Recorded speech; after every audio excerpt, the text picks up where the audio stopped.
Hey everybody, Erik Fontanez, Graciemag.com, here with Bruno Fernandes, who just happens to be George St. Pierre's Jiu-Jitsu coach. Bruno, thanks for talking with us. How you doing? I'm doing good. Good, good.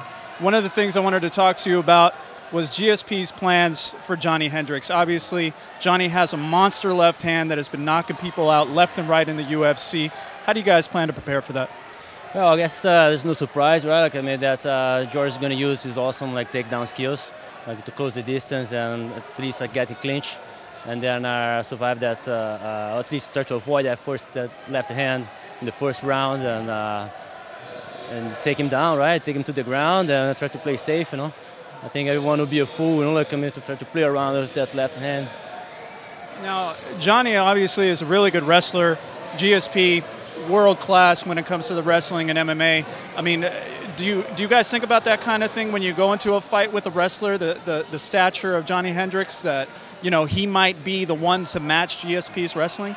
Yeah, he already out-wrestled great wrestlers in the past, and I think what set George apart is his timing. So he waits until people try to attack him, and then he catches them off guard. So when they see the takedown coming, it's too late to sprawl. So I see that happening again.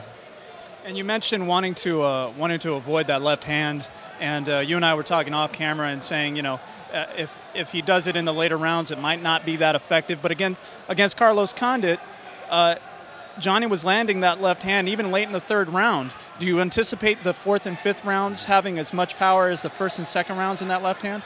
I think it's natural that the power will decrease, which doesn't mean that that left hand is still not going to be dangerous, But it was a bit reassuring to see Condit taking a few blows that would take people down, and he was still able to resist.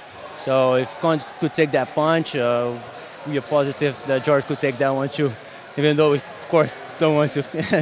Well, he's got to be able to at least take a punch. He is the champ after all, right? Of course, and I think he proved that already also. Now, being the jiu-jitsu coach, I'm sure that you personally favor the ground game and trying to get submissions and find the wins that way. But how do you predict GSP would win this fight? It's tough to tell, right? Right now he only fights the top of the food chain, and everyone studies the game so well that he always have a hard time imposing his. But I see him dominating the fight, mostly on top.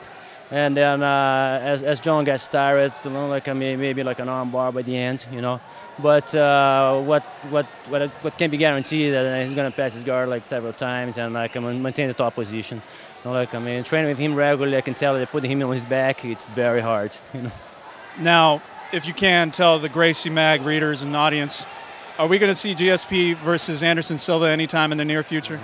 Yeah, I don't think I have much of a say on that, Come on, at least tell us 12 months, 18 months, anything? I really don't know, I would share if I did, but, he gets so annoyed with that kind of question that gets asked all the time that I try not even touch on that subject when I'm around. Thanks for talking with Graciemag.com. Thanks for having me.